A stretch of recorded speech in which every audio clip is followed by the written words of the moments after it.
e dava a palavra então creio, ao Sr. Deputado Jorge Fão, a quem desde já agradeço. Muito obrigado, Sr. Presidente. Caros colegas deputados, permitam-me fazer um cumprimento geral a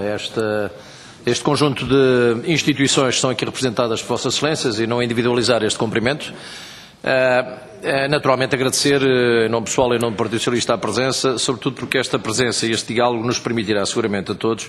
melhor esclarecer um conjunto de questões, de dúvidas que estão subjacentes a esta iniciativa legislativa, não só do Partido Socialista como dos outros partidos, neste caso do PCP e do Bloco de Esquerda, sobre um tema, um problema que ainda agora, mesmo depois desta audição, pelo menos a mim, me deixa ainda algumas dúvidas sobre a verdadeira essência das questões que estão aqui subjacentes a esta situação, que naturalmente é comum perceber-se, quer através dos órgãos de comunicação social, quer através das declarações, nomeadamente de familiares das vítimas, sobretudo em situações de naufrágio, que persistem, se prolongam no tempo, problemas de natureza vária sobre as questões relacionadas com direitos, em termos gerais, das famílias de pessoas que, na sequência de acidentes, neste caso estamos concretamente a centrar esta matéria nos acidentes no mar, mas naturalmente este assunto é um assunto mais amplo, mais vasto, até porque os acidentes com vítimas desaparecidas ou não identificadas ocorrem muito no mar e muito com os pescadores, mas ocorrem, como já se percebeu também aqui, com embarcações de recreio, mas também em situações em minas, em desastres aéreos, em várias outras situações. E, portanto, esta matéria é mais vasta do que propriamente só as questões do mar, mas é isso que eu queria dizer, essencialmente, nos acidentes resultado de naufrágios, que este problema mais se coloca, ou pelo menos da forma como publicamente ele mais é abordado. E, portanto, esta iniciativa do Partido Socialista de apresentar um requerimento para, em audição, recolher opiniões e perceber melhor onde residem as fragilidades do quadro jurídico nacional que regulamenta esta matéria, é, para nós, pelo menos, um momento que nos ajudará seguramente a fazer uma melhor análise e diagnóstico, com vista ao desenvolvimento daquilo que são as propostas, não só que já estão vertidas no projeto de lei que o Partido Socialista apresentou, mas, no trabalho na especialidade, melhorá-lo e articular esta iniciativa com as propostas dos outros partidos. Naturalmente que percebemos que, por parte da Autoridade Nacional de Proteção Civil, o envolvimento, a participação, a responsabilidade é mais ou menos marginal neste processo, sobretudo nestas matérias de enquadramento jurídico dos casos pós-morte e do desenvolvimento do processo indemnizatório. De qualquer maneira, entendemos que a Autoridade Nacional de Proteção Civil não devia ser excluída desta audição, na medida em que, em circunstâncias várias, é solicitada para intervenções variadas quando há acidentes. Pode sim ou não ser, mas efetivamente no fundo é um testemunho também de intervenção neste processo, embora percebamos que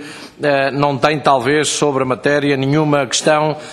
específica de natureza técnica ou jurídica a acrescentar. De qualquer maneira, a razão de ser do convite foi para, no fundo, envolver também a Autoridade Nacional de Proteção Civil nesta reflexão. Relativamente à Autoridade Marítima, foi suficientemente resumida a intervenção do Sr. Vice-Almirante, que, no fundo, termina, por aquilo que eu percebi, na avaliação por parte do Comandante do Porto, do Comandante da Capitania, do Comandante do Porto, do relatório da ocorrência que é apresentado pelo armador. E, naturalmente, por aquilo que eu registrei, essa análise e avaliação desse relatório é feita, ou pode ser feita, ou não, com o envolvimento logo direto, com coordenação ou não, do Ministério Público. Se esse não foi, enfim, se o meu entendimento não está correto das declarações do Sr. Vice-Almirante, eu, de qualquer maneira, pedi-lhe, por um lado, para me corrigir na minha interpretação e, por outro lado, para, se possível, dizer se entende a Autoridade Marítima existirem neste momento, no que diz respeito à intervenção da Autoridade Marítima, algum tipo de constrangimento, de limitação ou de problema neste processo do tratamento do relatório e do inquérito relativamente aos acidentes, que no fundo é a intervenção principal que tem. Relativamente à intervenção do representante da Autoridade de Supervisão de Seguros, o que nos suscita aqui colocar algumas questões que parece-me que talvez radique nas companhias de seguros, que não aquelas que especialmente tratam esta matéria, como é o caso da Mútua e também outras seguradoras que, através de outros intervenientes, participam neste processo, parece-me que é mais na vossa área que existem, ou poderão existir mais problemas. Sim, mas provavelmente parece-me que em seguros de vida e seguros de trabalho, de acidentes de trabalho, que não sejam no âmbito da multa, porque a multa paga, por aquilo que eu percebi, as indemnizações imediatamente. Há algumas outras seguradoras que tenham seguros com este tipo de trabalhadores ou profissionais, penso que terão outro tipo de comportamento e outro tipo de reação na situação de desaparecimento em caso de acidente.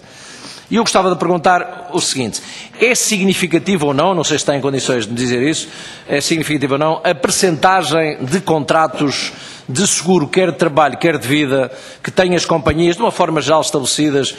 com profissionais do setor da pesca, do setor do mar ou não? Ou seja, isto tem expressão nas companhias de seguro em termos de volume de contratos ou não tem? Uma outra questão que eu perguntava era o seguinte: quando são celebradas os contratos de seguro, e naturalmente definidos os termos das apólices, é do perfeito conhecimento dos segurados as condicionantes e as regras que realmente essas apólices têm e, portanto, não suscitam aos segurados, quando celebram estes contratos, dúvidas relativamente ao desenvolvimento depois da celeridade dos processos de pagamento? Uma outra questão também, e essa é mais ou menos transversal, é no quadro jurídico atual que regula esta matéria, quer o Código Civil, quer o Código de Registro Civil, quais são, no entendimento da Autoridade de Supervisão, as situações que causam dificuldade à rápida solução dos problemas por parte das companhias seguradoras? É realmente o tempo que demora a declaração de morte presumida? A questão também que eu pergunto é como é que as companhias de seguro recebem como documento ou como reação por parte das entidades judiciais, nomeadamente daquelas que, nos termos do Código de Registro Civil, declaram a justificação de óbito. Serve ou não serve a justificação de óbito para o despoletar do processo do início do pagamento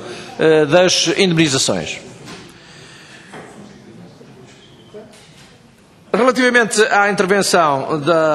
da Mútua, gostava de que nos esclarecessem o seguinte: a Mútua não tem problemas, não sente dificuldades, não tem limitações no que diz respeito ao desenvolvimento da vossa atividade e do pagamento de indemnizações, tendo em atenção o enquadramento jurídico que neste momento está em vigor?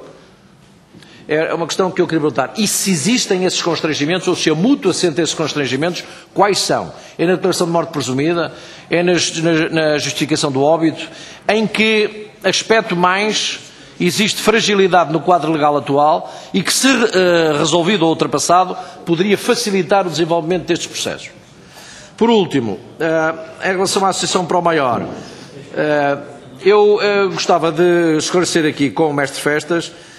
que eu acho que ele alargou mais o âmbito das questões que se colocam neste caso, que não só o pagamento de indemnizações, mas sim outros problemas que têm a ver e que resultam exatamente do não reconhecimento da morte na sequência do acidente, como seja a questão de movimentação de contas bancárias, resolução de problemas de empréstimos à habitação ou outro tipo de encargos bancários, cumprimento de obrigações fiscais, desenvolvimento de processos de partilhas em caso de morte, questões de registro, de alteração de registro de propriedade. Tudo isto é ou não sentido também, neste caso, pela Autoridade de Supervisão e pela Mútua? Ou os problemas entendem que ficam resolvidos só com a questão do pagamento de indemnizações?